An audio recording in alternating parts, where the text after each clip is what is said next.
guys, so today we're going to be looking at Fred's Big Feelings. It says the life and legacy of Mr. Rogers. So sometimes what good readers do is they go through and they try to make predictions in the text based on pictures that they see and background knowledge that they already know. So Mr. Rogers, I know, is a child show. So maybe that'll give me some insight into what this book might be about. Okay, so I'm seeing cameras. This could be like on the set of the show. I'm seeing him maybe as a young boy looking out the window. I'm seeing a lot of different people, so maybe it's how he helps people. This kind of looks like a judge. I wonder if it's something about court.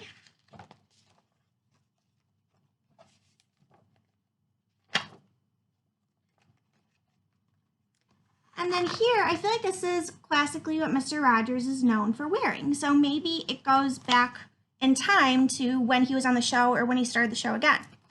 So let's see if any of my predictions are correct. And here is Fred's Big Feelings. Hello, neighbor. It's a beautiful day. Come in, look around. What do you see? This is a closet filled with Mr. Rogers' cardigans. His mother knitted each one. And here's where he changes his shoes. Sneakers are more comfy, don't you think? Now settle in, Mr. Rogers is ready to visit with you. You may know Mr. Rogers is America's favorite television neighbor. But before that,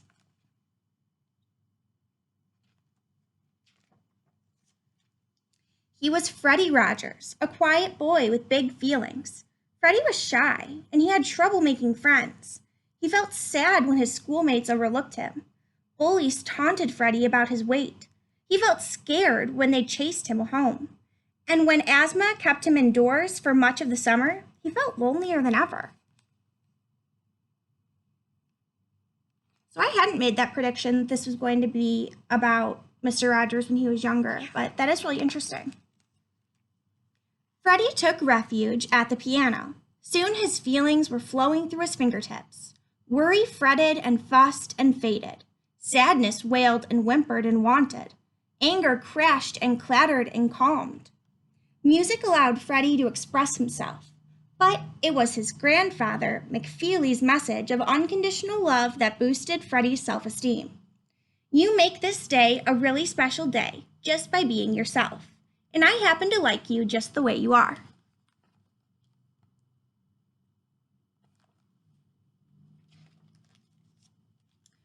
Gradually, with Grandfather McFeely's words tucked inside his heart and music as his confidant, Freddie grew. In high school, when a football injury landed a popular player in the hospital, Fred was there to bring Jim's homework to him. A dynamic friendship developed between the two. Jim accepted Fred. He vouched for him and encouraged him. Fred's confidence soared. He became a leader. He felt valued and respected. How deeply one person can affect the life of another. Wow, it's a deep message. In the spring of 1951, Fred's path was clear. Graduate from college, then attend the seminary to become a minister. But the new television set at his parents' house changed his plans. A children's show caught his attention. It left him feeling shocked. To Fred, television had potential. What if he could create a thoughtful alternative to the endless pranks, jokes, and gags that filled the current programming? What if a TV show could leave someone feeling welcomed, loved, even special? Fred was determined to find out. Okay, so I did have a prediction that it might be him going back in time from when the show started, so that one would be correct. Interesting that he wanted to be a minister first. His opportunity came at WQED, America's first community-supported television station. In 1951, Fred and his colleague Josie Carey created the Children's Corner. It was filled with Fred's music, Josie's laughter, and many puppets, which Fred animated from behind the scenes. His hunch that television could build a community while being entertaining and educational proved correct. Their show was a hit.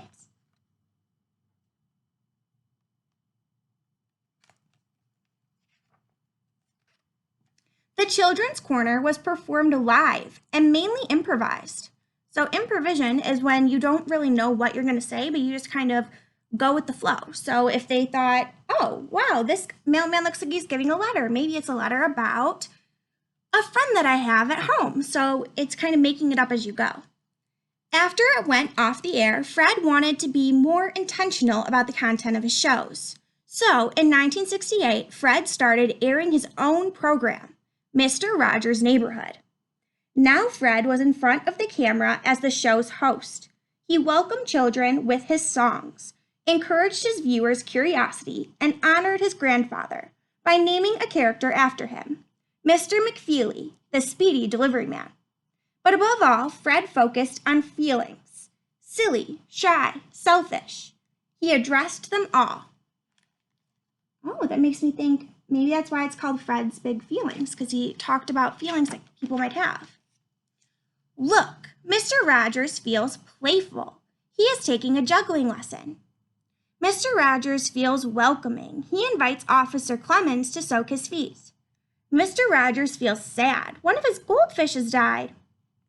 Mr. Rogers feels joyful. He visits with a special guest, like cellist Yo-Yo Mama, dancer Ying Li, jazz trumpeter Wynton Marsalis, and even Coco the gorilla.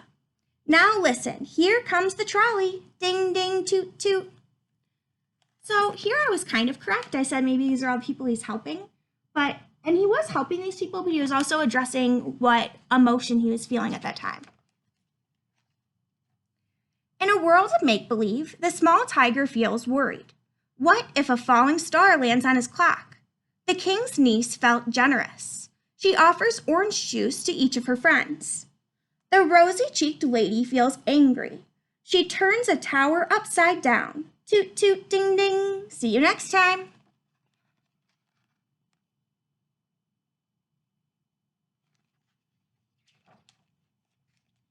Grandfather McFeely knew Fred was one of a kind, and now America's children did too. All over the country, viewers were beginning to depend on his steady, caring presence. But in 1969, when Fred's show was only 1 year old, the government threatened to cut the funding for public television. So Fred stepped off the set of Mr. Rogers' Neighborhood and into a hearing on Capitol Hill to make his feelings known.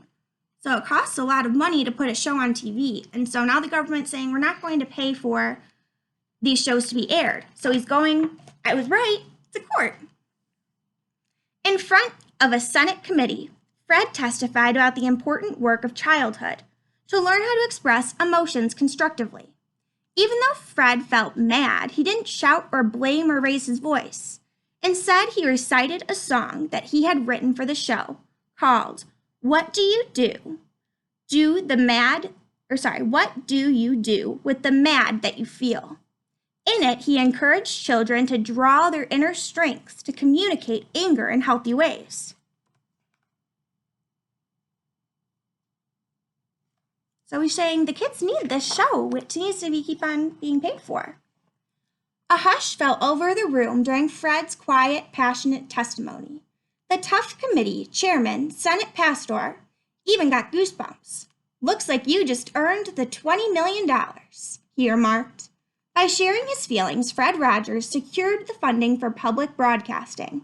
Mr. Rogers' Neighborhood would be on the air for years to come.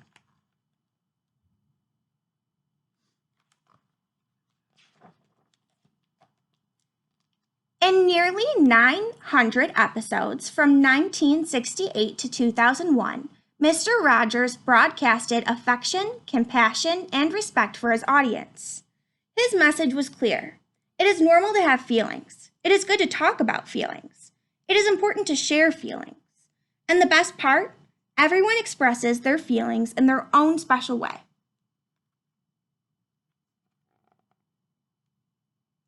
And look here at some of the feelings that these kids might be feeling. Our visit with Mr. Rogers has come to an end. It's time for him to feed the fish, take out his sneakers, and hang up his sweater. Now listen, Mr. Rogers has a message just for you.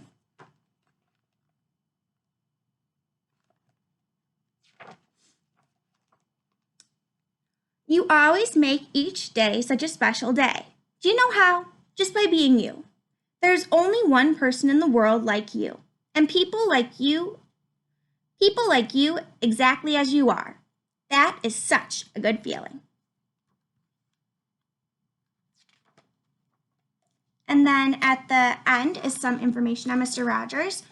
I have watched Mr. Rogers. I wasn't really that big on watching a show when I was younger, but it's nice to know how it got started and why he began. So he didn't feel accepted, and so he wanted to show people that it's okay to be yourself, and that's how he found himself.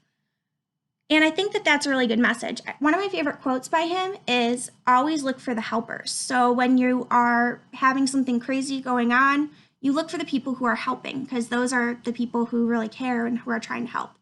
So thank you for listening. I hope that you enjoyed Fred's Big Feelings.